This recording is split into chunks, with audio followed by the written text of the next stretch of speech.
কল্পনার আকাশটা বড্ড স্বচ্ছ ও উজ্জ্বল। মনের চোখ সেখানে মেঘ দেখতে পায় না।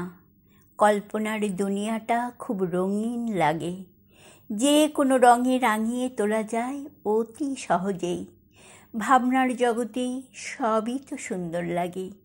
ভাবনায় সকল সুখ আহরণ করে নেওয়া যায়। কল্পনার ফানুস উড়াতে উড়াতে যখন তা ফুঁস হয়ে যায়, তখনই বাস্তবের মাটিতে আছড়ে পড়তে হয়। বাস্তবের মাটি যে বড় শক্ত, তার চাইতেও নির্মম বাস্তবতা। কল্পনায় ভেসে বেড়ানো যায় অলীক স্বপ্নকে জড়িয়ে রেখে, কিন্তু বাস্তব জীবনে টিকে থাকার লড়াইটা বড্ড কঠিন। সেই কঠিন লড়াইটা চালিয়ে যেতে হয় প্রতিটি মুহূর্তে। জীবনের সংঘর্ষের পর সংঘর্ষ। কি করে বাঁচতে হলে অন্ন, বস্ত্র, বাসস্থানের জন্য লড়াই করতে হয়।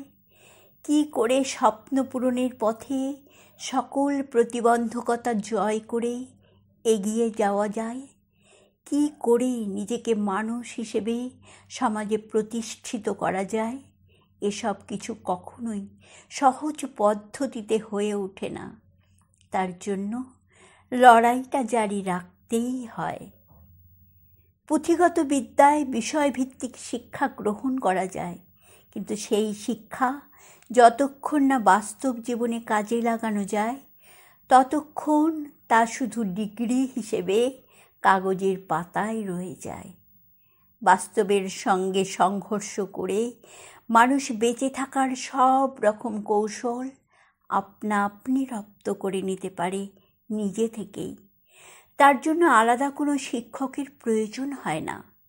মানুষ জীবনে শ্রেষ্ঠ শিক্ষা অর্জন করে নিতে পারে বাস্তবের মাটিতে দাঁড়িয়েই।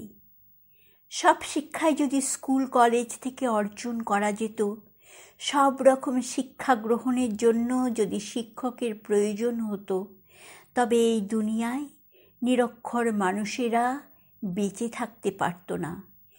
পুঁথিগত শিক্ষা নিয়ে কল্পনার জগতে শুধু ভেসে বেড়ালে শিক্ষা লাভ হয় না। বাস্তবতার মুখোমুখি দাঁড়িয়ে নিজেকে টিকিয়ে রাখার লড়াইয়ে জয়ী হতে পারাই আসল শিক্ষা। বাস্তবতার সাথে লড়তে লড়তে মানুষ যে শিক্ষা অর্জন করতে পারে, তা কোনো স্কুল কলেজ থেকে পাওয়া সম্ভব নয়। মানুষ ঠেকে শিখে, আর সেই শিক্ষায় বাস্তব অভিজ্ঞতা অর্জনে সহায়ক হয়ে ওঠে। যতক্ষণ না বাস্তবের সঙ্গে সংযোগ রেখে চলতে পারা যায়, ততক্ষণ শিক্ষা সম্পূর্ণ হতে পারে না।